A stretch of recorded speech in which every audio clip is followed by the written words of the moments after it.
Thank you, Scott. I'm going to be covering topic 3, trade and travel, which includes quarantine, travel bans, and markets that depend on tourism. So, with the escalation of the coronavirus, many countries have imposed some sort of quarantine, whether it's a full government mandated lockdown or simply a recommendation to stay home.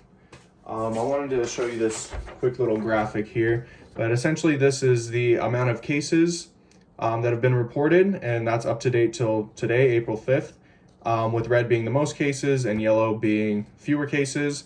But what I wanted you to get out of this is essentially that each one of these countries has some sort of quarantine or lockdown in place to help slow the spread of this virus.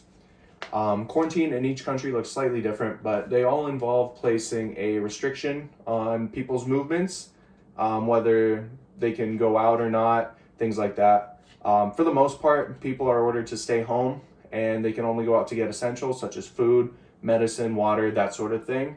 Along with that, businesses deemed non-essential are closed, and even those that are staying open are heavily restricted in what services they offer. I wanted to touch on 3 countries that have the strictest regulations or the quarantine orders, and that's Russia, France, and Italy. So in Russia, you can actually get up to 5 years in jail for breaking quarantine or spreading misinformation about the virus. In France, residents are on the stay-at-home orders, but they can't even go outside for walks or exercise or anything like that. They have to stay at home unless they're getting food, water, or medicine, or anything deemed essential. And now in Italy has reported a lot of cases, and essentially it's like an escalated stay-at-home order where you can only, again, go out for the essentials. But if you need to travel for either for work or for like a family emergency or anything, you need police permission, and there's police out there monitoring what people are doing. So it is getting pretty serious.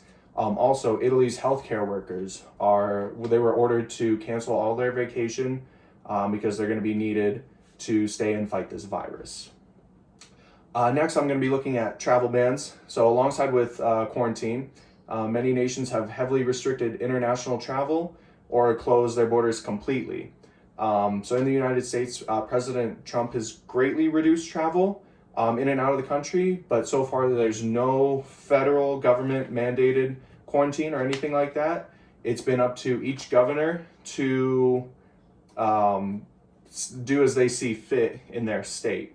And there has been some talk about closing state borders, just because some states are taking it more serious than the others, and the ones that aren't taking it as seriously risk infecting their neighbor, which although they might be taking it seriously, are still going to get infected from the ones that aren't, and that could cause a real issue.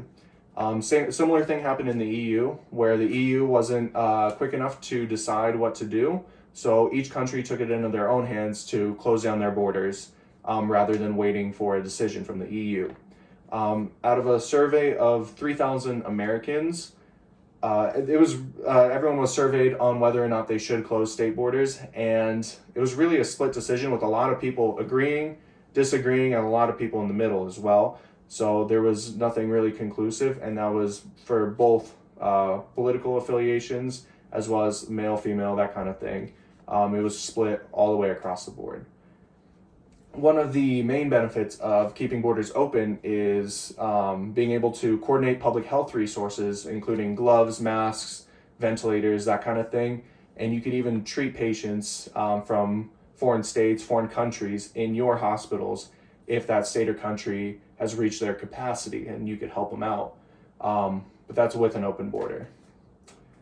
So next, I wanted to touch on markets that depend on tourism.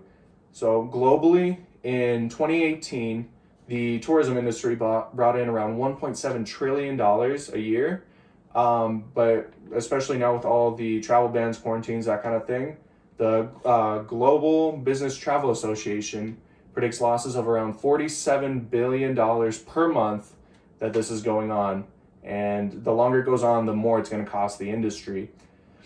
And this includes businesses such as airlines, hotels, cruises, package tours, restaurants, that sort of thing. I wanted to use Alaska as an example because they only have one case of the coronavirus as of now, but they might face a really bad economic situation here.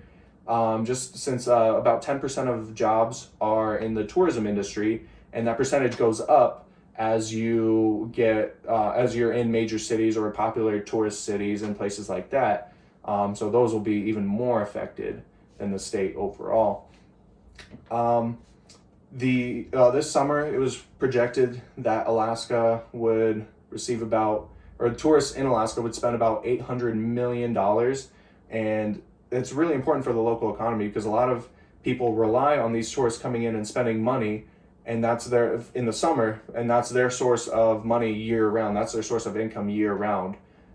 So without these people coming in, it's gonna heavily affect the local economy.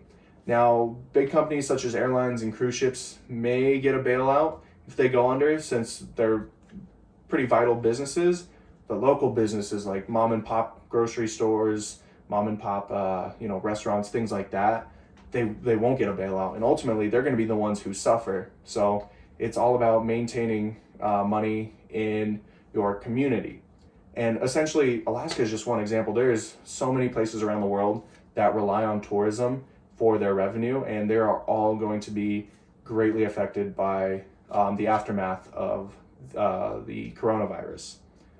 So that concludes my section, and I just wanted to pass it on to Tyler, who's going to be doing the conclusion.